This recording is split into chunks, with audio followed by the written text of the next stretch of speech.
ក្នុងវីដេអូនេះខ្ញុំនឹងបង្ហាញបងប្អូនគ្នាពីរបៀប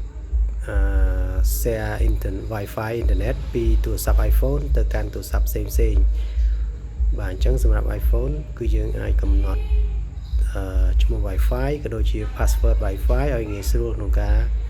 share អ៊ីនធឺណិតពីទូរស័ព្ទដៃ iPhone ទៅកាន់ទូរស័ព្ទផ្សេងបានឬក៏ទៅ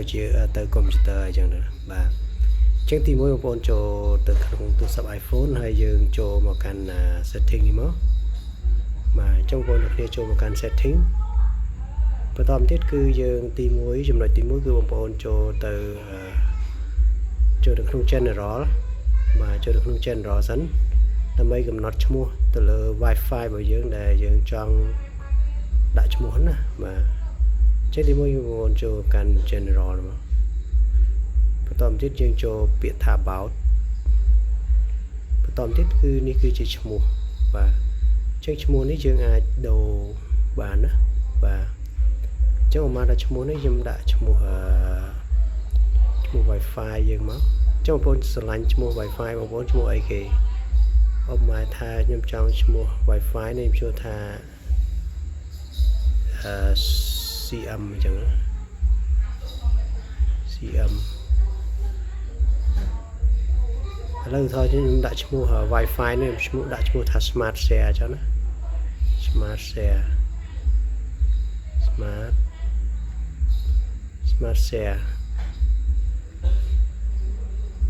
Smart Share អញ្ចឹង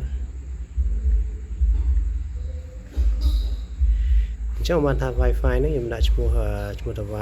Smart Share អញ្ចឹងណាអញ្ចឹងបន្តទៀតបងប្អូនចុចសញ្ញា tick នេះមកបាទអញ្ចឹងឈ្មោះ Wi-Fi របស់យើងនេះគឺឈ្មោះ Smart Share នេះបាទបន្តទៀតគឺយើងចូលទៅកាន់ setting ដដែលមកបងប្អូនចូលកាន់ setting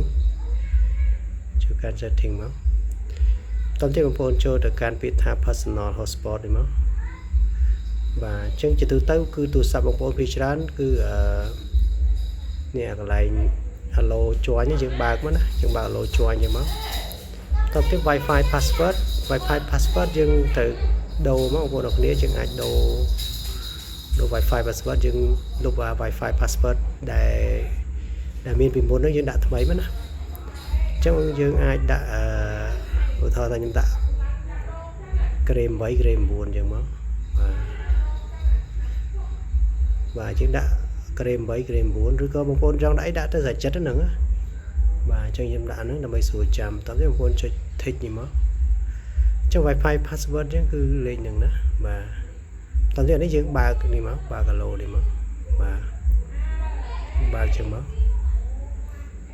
អញ្ចឹងនៅពេលដែលយើងបើកនឹងហើយយើងនឹងទៅមើលទូរស័ព្ទផ្សេងមួយទៀតប៉ុន្តែនេះបងប្អូនកុំភ្លេចបើក 3G ផងណាជាបើក 3G ដែរมันដើរណា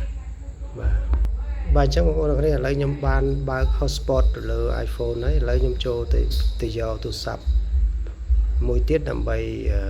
បើក Wi-Fi មើលថាតើវាលោតឈ្មោះមិនអញ្ចឹងឥឡូវខ្ញុំចូលទៅយកទូរស័ព្ទមួយទៀតបាទហើយទូរស័ព្ទផ្សេងមួយទៀតបងប្អូនគ្នានេះទូរស័ព្ទប្រភេទ Android អញ្ចឹងខ្ញុំធ្វើការបើកវាយើងបើក Wi-Fi អញ្ចឹងមកបន្តទៀតគឺបងប្អូនឃើញឈ្មោះ Wi-Fi របស់យើងនេះឈ្មោះ Smart Share ហ្នឹងអញ្ចឹងបងប្អូនត្រូវចុចលើ Wi-Fi ហ្នឹងមកអញ្ចឹងវាទាមទារ password អញ្ចឹង password វិញគឺ password ដែលខ្ញុំបានដាក់មិញហ្នឹង password ហ្នឹង password ឥឡូវយើងដាក់សារមិញខ្ញុំដាក់ grade 8 grade 9អញ្ចឹងណា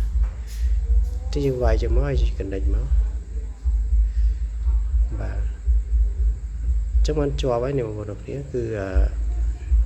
ចឹង Wi-Fi នេះគឺជាប់ហើយចឹងបងប្អូនសម្រាប់កុំព្យូទ័រក៏យើងប្រើ Wi-Fi ចឹងបងប្អូនចេះ connect ឲ្យកុំព្យូទ័របាទចឹងវីដេអូនេះមានតែប៉ុណ្្នឹងសម្រាប់ចង់បង្ហាញបងប្អូនគ្នាអរគុណច្រើនជម្រាបលាជូនពរសុខភាពល្អសំណាងល្អកុំភ្លេចចុច Subscribe អ្នកមួយផងអរគុណបាយបាយ